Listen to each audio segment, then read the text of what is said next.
자, 주식 투자를 하려고 합니다. 주식 투자를 할 때 무엇을 검토해야 될까요? 바로 세 가지만 검토하면 되는데요.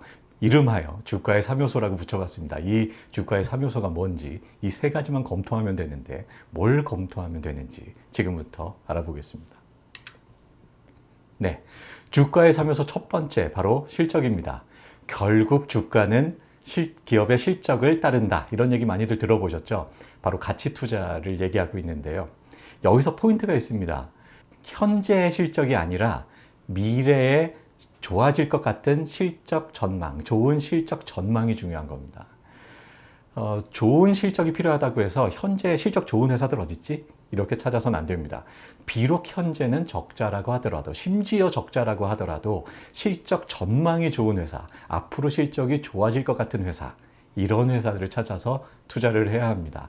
투자는 미래에 하는 거니까요. 현재에 하는 게 아니고. 자, 이 실적은 대표적으로 매출, 영업이익, 순이익 이 세 가지를 실적으로 보는데요. 간단히 한번 각각을 살펴볼게요.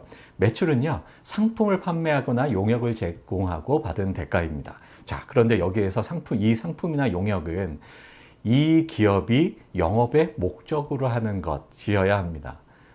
이게 무슨 얘기냐? 예를 들어 보면 삼성전자 예를 들어 볼까요? 삼성전자는 전자기기를 만들어서 파는 그런 회사예요. 그런데 삼성전자가 지금까지 영업을 아주 잘했어요. 그래서 현금을 가득 쌓아놨습니다. 이 현금 뭐하지? 해서 다른 회사에 빌려줍니다. 그리고 이자를 받아요. 이 이자는 매출에 포함되지 않습니다. 영업의 목적으로 하지 않으니까요. 이자는. 여기서 중요한 것, 상품이나 용역은 이 회사의 영업의 목적으로 하는 것이어야 한다는 것. 이게 매출입니다. 자, 그리고 영업이익은 이 매출에서 영업활동에 필요한 비용을 제외한 수익을 말합니다.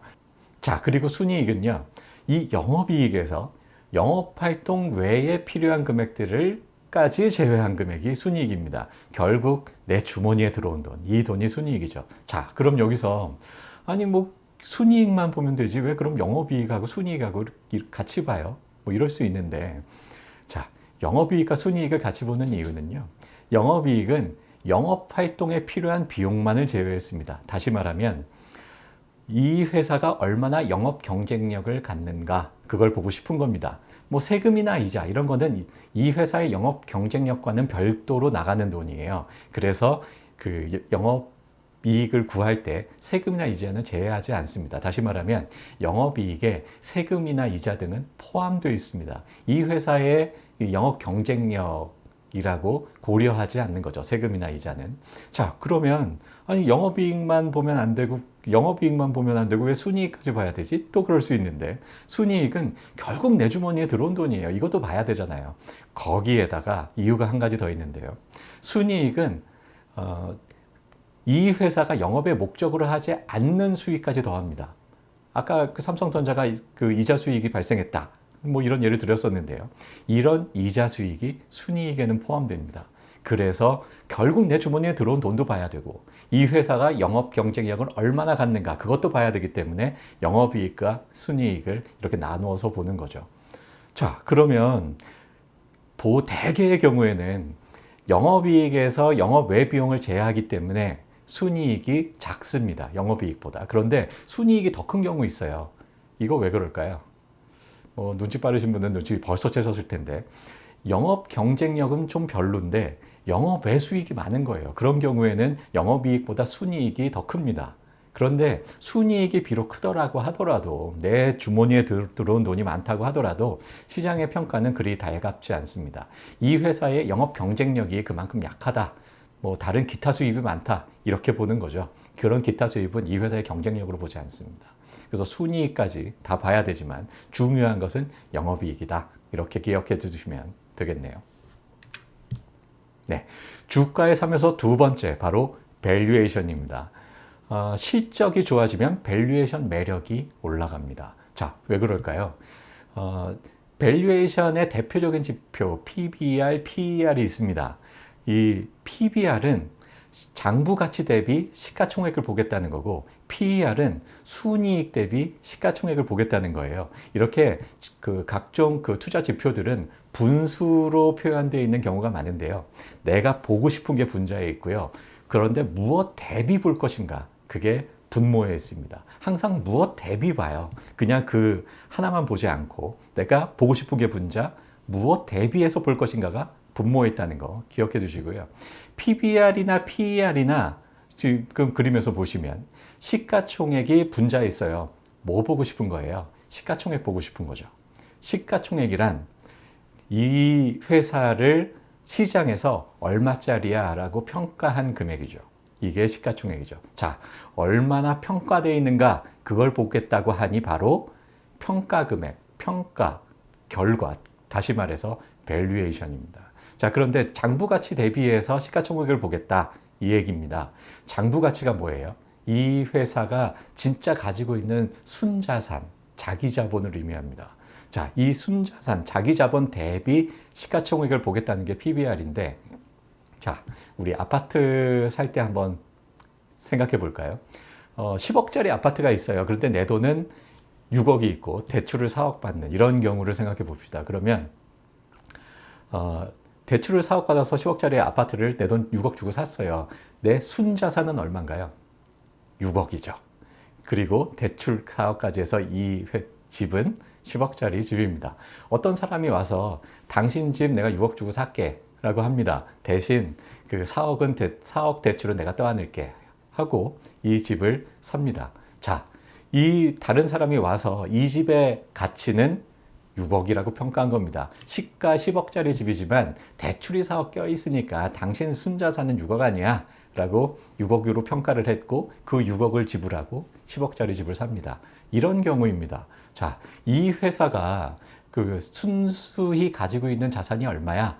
자, 장부 하나하나 다 따져 보니까 100억짜리 회사야. 부채가 뭐 또 100억이나 있고 그래서 총 자산 200억인 회사지만 뭐 다 따져보니까 100억짜리 회사네. 내가 100억 주고 이 회사 살게 하고 사는 이런 경우입니다. 이럴 때는 장부 가치가 100억 그리고 이 회사를 100억짜리라고 평가를 했죠. 시가총액 100억인 겁니다. 이렇게 이상적으로는 PBR이 1인 경우 이런 경우가 이상적이죠.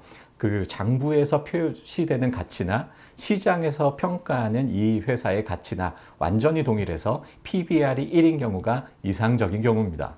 그런데 이 장부 가치보다 평가를 못 받는 그런 회사들 우리나라에 참 많아요. PBR 1도 안 되는 이런 경우. PBR이 1이 안 된다? 저평가됐다는 얘기고요. PBR이 1이 넘는다? 고평가됐다는 얘기입니다. PBR이 1이 바로 저평가와 고평가의 기준이 되죠. 자, 이게 PBR의 의미이고요. 자, 실적이 좋아지면 밸류에이션 매력이 올라간다라고 했습니다. 이익이 증가하면 장부 가치가 증가해요. 즉 자기 자본, 순자산이 증가하죠. 그렇다면 PBR의 분모가 커지니까 그 PBR 값은 작아지죠. 그래서 그 밸류에이션 지표가 작아지고 밸류에이션 지표가 작아진다는 것은 이 회사가 가지고 있는 가치 대비 평가 금액이 작다라는 뜻이고 다시 말해서 싸다 그런 얘기죠.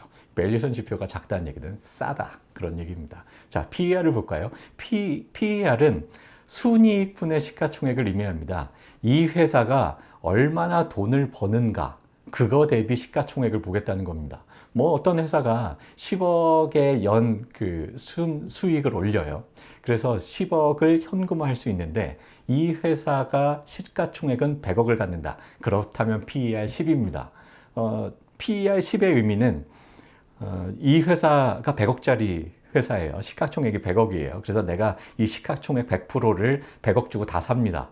그리고 해마다 이 회사가 10억씩 순이익을 내기 때문에 이 회사는 내 거니까 그 10억 다 내 거죠. 10년을 기다리면 100억이 내 투자했던 100억이 다 회수되고 이 회사가 남죠. 이게 바로 PER의 개념이고요. 순이익 대비 얼마의 시가총액을 갖는가, 시장에서 얼마짜리 회사라고 평가했는가. 보통 우리나라 회사들은 대략 PE 한 10 정도의 값을 갖습니다. 그래서 순이익이 10억이 연 10억이 난다. 이런 회사는 뭐 100억 정도의 시가총액을 갖는 경우가 뭐 평균적으로 일반적이죠. 역시 그 실적이 증가한다면 이 순이익이 증가하고 순이익이 증가하면 PER 값은 분모가 커지니까 작아지죠. 그래서 PER 값도 작아집니다. PBR이나 PER이나 이 밸류에이션 지표들은 실적이 좋아지면 작아지고 밸류에이션 지표가 작아진다는 것은 가격이 싸다. 즉 밸류에이션 매력이 있다. 이런 얘기죠. 자, 그래서 실적이 좋아지면 밸류에이션 매력이 올라간다. 싸진다. 이런 얘기입니다. 자, 다음 세 번째. 주가의 3요소 세 번째 바로 수급입니다. 실적이 좋아지면 밸류에이션 매력이 올라가고 밸류에이션 매력이 올라가면 다시 말해서 상품 가치가 가치 대비 가격이 싸지면 수급이 따른다. 사람들이 그 상품을 사려고 한다. 그런 얘기입니다.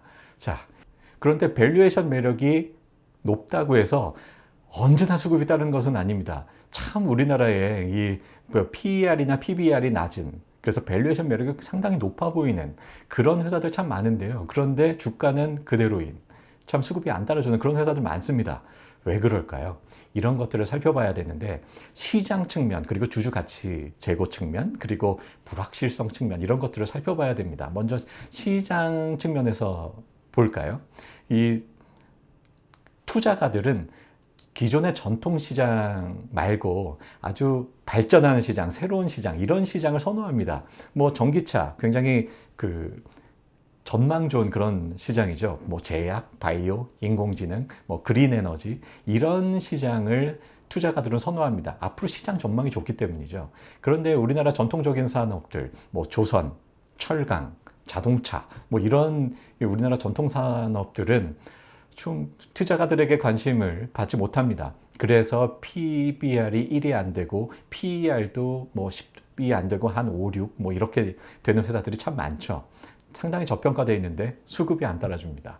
이런 시장적인 그 측면에서 좀 그 매력을 느끼지 못하는 그런 경우고요. 또 우리나라 많은 우리나라 회사들이 저평가되는 중요한 이유 중에 하나가 바로 주주가치 제고에 인색하다라는 겁니다. 이 주주가치 제고, 그 배당을 많이 준다거나 아니면 주주가치에 반하는 행동을 하지 않는 이런 것들이 중요한데요. 뭐 최근에 LG화학이나 SK 그 이노베이션이 이 배터리 사업을 분사해서 상장한다고 합니다. 아니, 나는 그 회사에 배터리 보고 투자를 했는데, 근데 그 배터리 회사를 분사한대요. 직접적으로 소유할 수가 없어요. 주주들이 뿔나죠. 이렇게 그 주주가치 제고에 인색하다거나, 뭐 배당도 상당히 인색한 경우가 많습니다. 최근에는 이 배당을 상당히 적극적으로 하는 움직임이 있어서 뭐 많이 좋아졌습니다만, 그래도 전반적으로 우리나라 회사들이 배당에 좀 인색한 편이죠. 배당 성향이 약 20%, 배당 성향이 20% 이상이 될 때, 배당 성향이 높다, 이렇게 평가하는데, 배당 성향이란 순이익이 100억이 났다. 그런데 그 순이익에서 20억을 떼서 배당을 할 때, 이때 배당 성향이 20%인 겁니다.